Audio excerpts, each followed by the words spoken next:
The method for the viewer to contemplate a Tanzi painting should be the same he uses to conceive it. He starts with simple journalistic questions: who, what, when, where, why. The questions gradually become more complex until they reach a high level of conceptual complexity. In 1989, Tanzi established verbal schemes, tables composed of lists of oppositions, problems, motifs, and meta-themes that can be combined to produce numerous cases to be explored. He then conceived a wooden wheel made of rings covered with words. By rotating the rings, 5,872 possibilities are generated, like the immense cadavre squeeze, a game invented by the surrealists. Use a computer. A photo of Tanzi's studio is very revealing. A large, distant desk with paper folders, an archive of images he has collected since childhood, a long semicircular desk covered with paper boxes, a corner table, and a traditional easel, a cat, a tray with a teapot and milk jug. No electronic equipment in sight. He is an anachronist. His world of references is made up of books and magazines, printed images. It is worth noting that he is the son of a professor and a librarian. CDs and virtual reality, in principle so convenient for a creation like his, seem not to interest him. Tanzi is a manual craftsman, a sensualist, an admirer of old materials like canvas, oil, paper, and wood. The Xerox machine allows the hand to print directly on the reproductive surface and produce the same tonal granules obtained by mechanical pressure. As another surprise, this nostalgic artist has the face of a sporty young man, quite incongruous. If it depends on him, the old world of books, of texts that make us think, and of illustrations that make us dream, which can be touched with our hands. And the even older world of oil on canvas will not die anytime soon. With Tanzi, we are back, carrying in our baggage everything that time has accumulated. The arrangements, however, date from today, as does the uncertainty about their meaning and purpose. As the music progresses, it gradually gains complexity, with shifting rhythmic patterns and intricately interwoven harmonies. The seemingly simple folk-inspired melodies morph into complex progressive rock arrangements, showcasing the band's incredible musicianship. The lyrics, rich with surreal and evocative imagery, are delivered by Anderson with a blend of melodic phrasing and theatrical intonation. Lines such as "the poet" and "the painter casting shadows on the water" are not merely descriptive. They are a window into the imagination of a child, trying to understand and interpret the world around them, often through a lens of poetic absurdity. These lyrics capture the perspective of the fictional Gerald Bostock, reflecting his imaginative mind and youthful perspective. The imagery is often abstract and symbolic, lending itself to multiple interpretations and fostering a sense of mystery and wonder. The middle section of Part 1 is a dynamic showcase of progressive rock virtuosity. It features extended instrumental passages, including blistering guitar solos from Martin Bare, who skillfully blends rock and blues influences with a distinctly progressive edge. The keyboards, played by John Evan, add layers of harmonic complexity, moving from warm organ tones to dynamic synthesizers. Barrymore Barlow's drumming is frenetic yet precise, providing the rhythmic backbone for the ever-evolving music. This section is a masterclass in dynamic interplay, with the instruments both supporting and challenging each other. Anderson's flute continues to be a prominent feature, adding a mystical and folk-like quality that has become a trademark of Jethro Tull's unique sound. The way the instruments converse and intertwine in this section is a testament to the band's cohesiveness and musical prowess. The arrangement shifts between intense, high-energy passages and calmer, more introspective moments, maintaining a sense of momentum and narrative flow. Part 1 concludes with a lingering sense of suspense, as if the narrative is poised on the brink of a new development. The musical transitions are meticulously crafted, creating a smooth yet purposeful segue into the second part of the album. There is no hard stop. Instead, the music seems to breathe, leaving the listener in a state of anticipation and curiosity. This is not just about finishing one side of the record. It's about a journey that feels far from over. The deliberate pacing of Part 1, with its balance of calm and intensity, leaves the listener yearning for the continuation of the story and the unveiling of its deeper meanings.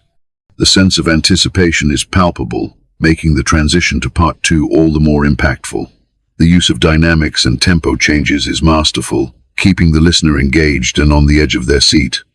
The second part of Thick as a Brick bursts forth with renewed energy, as if opening a new chapter in the ongoing narrative.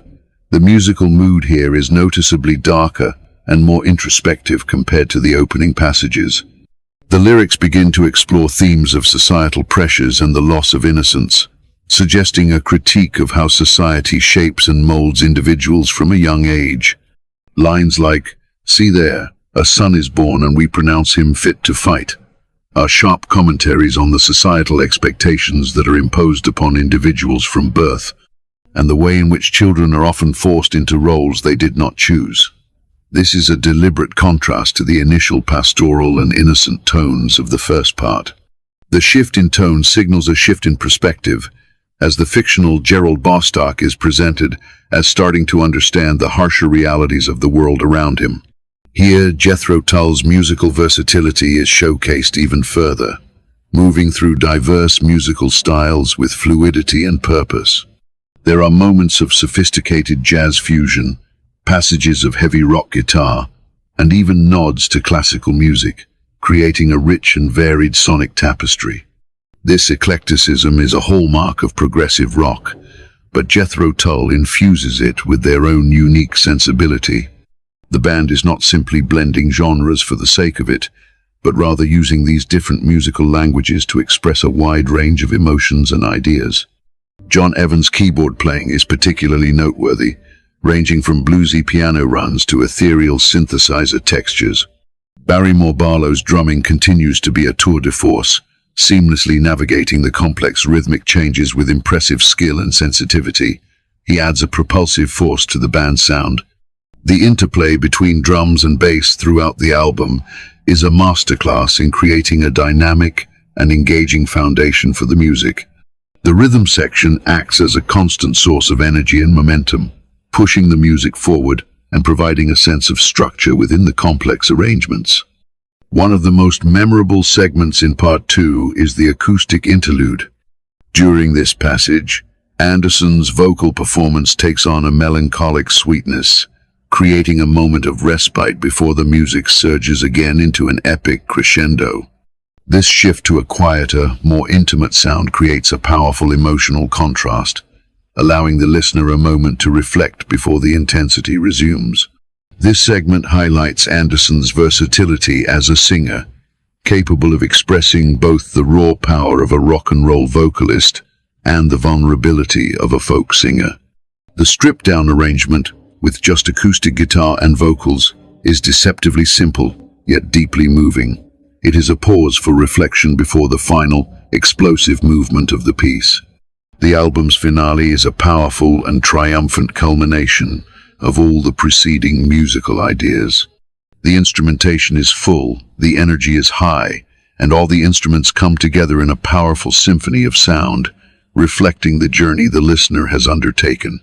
The music builds to a climax that is both exhilarating and cathartic, creating a sense of resolution and closure.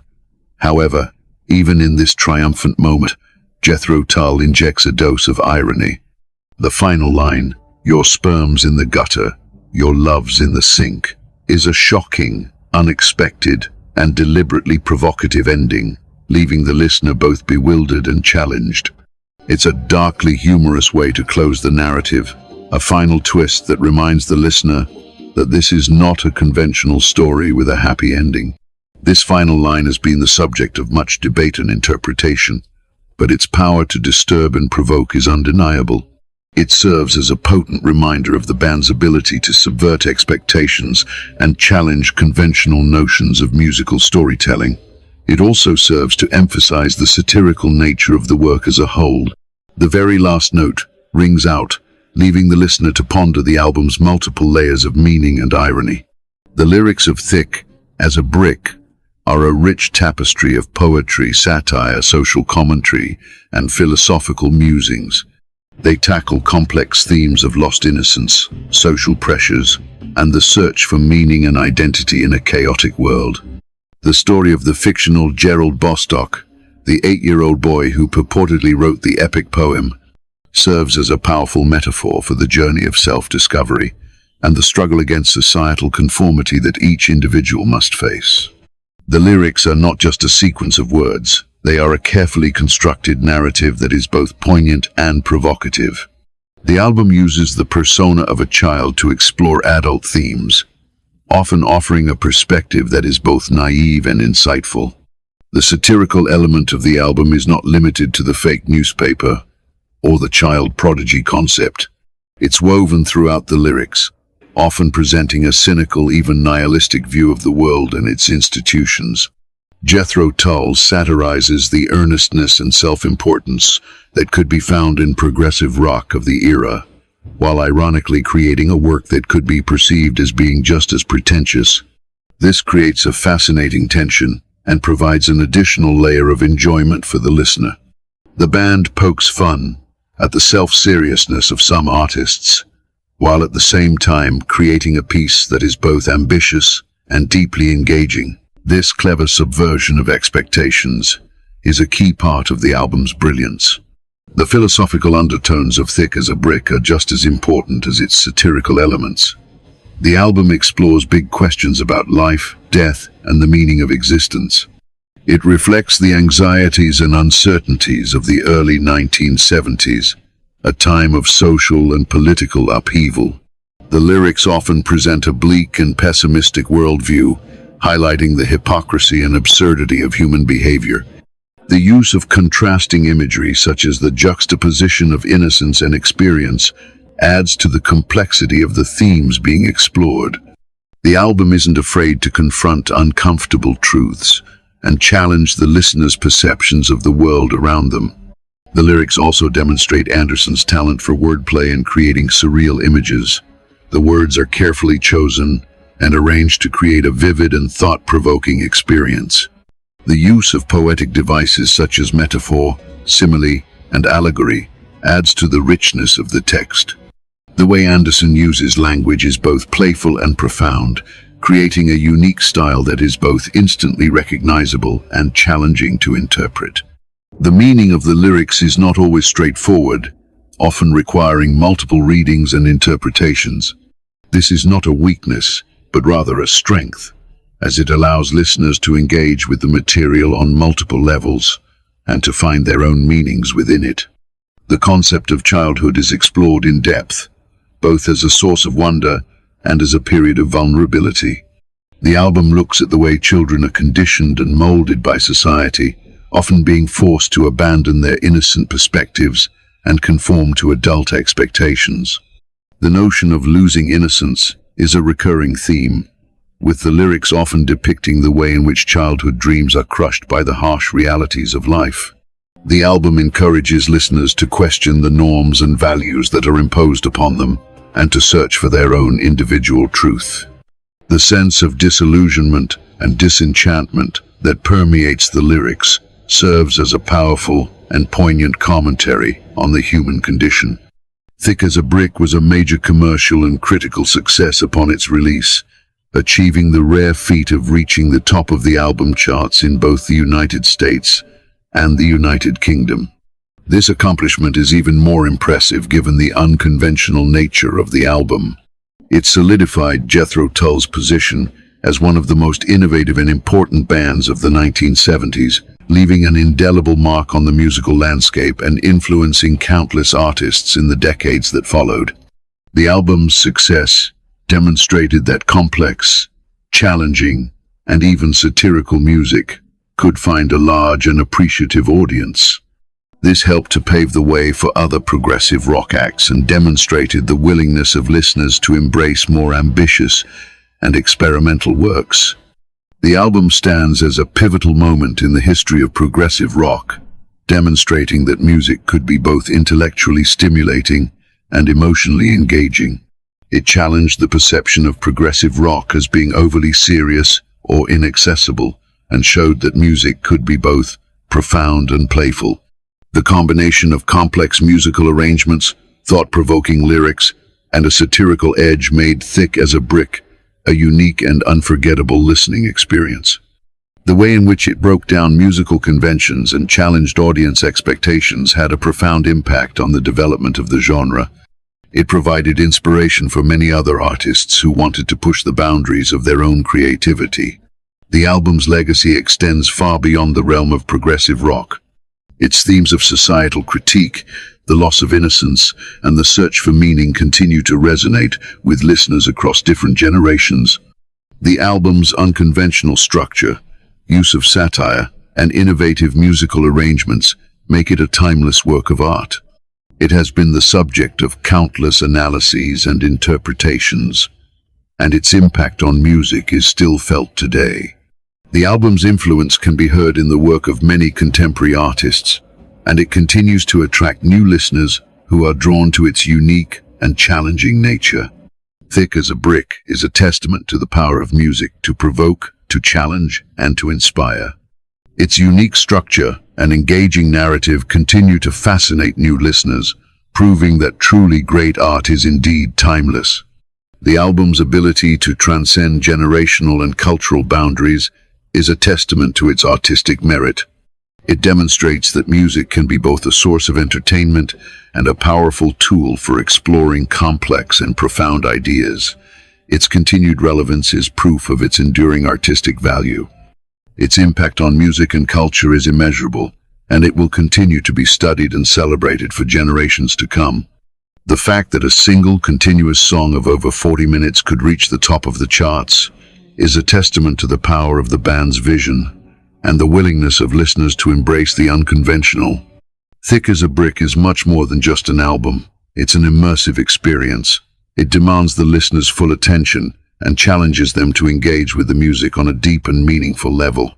It encourages critical thinking, provokes emotional responses, and inspires intellectual curiosity.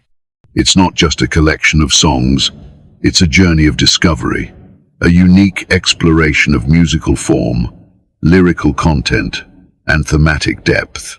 Whether you're a longtime fan, a seasoned prog rock aficionado, or a newcomer to the expansive and often perplexing world of progressive music, Thick as a Brick has something to offer.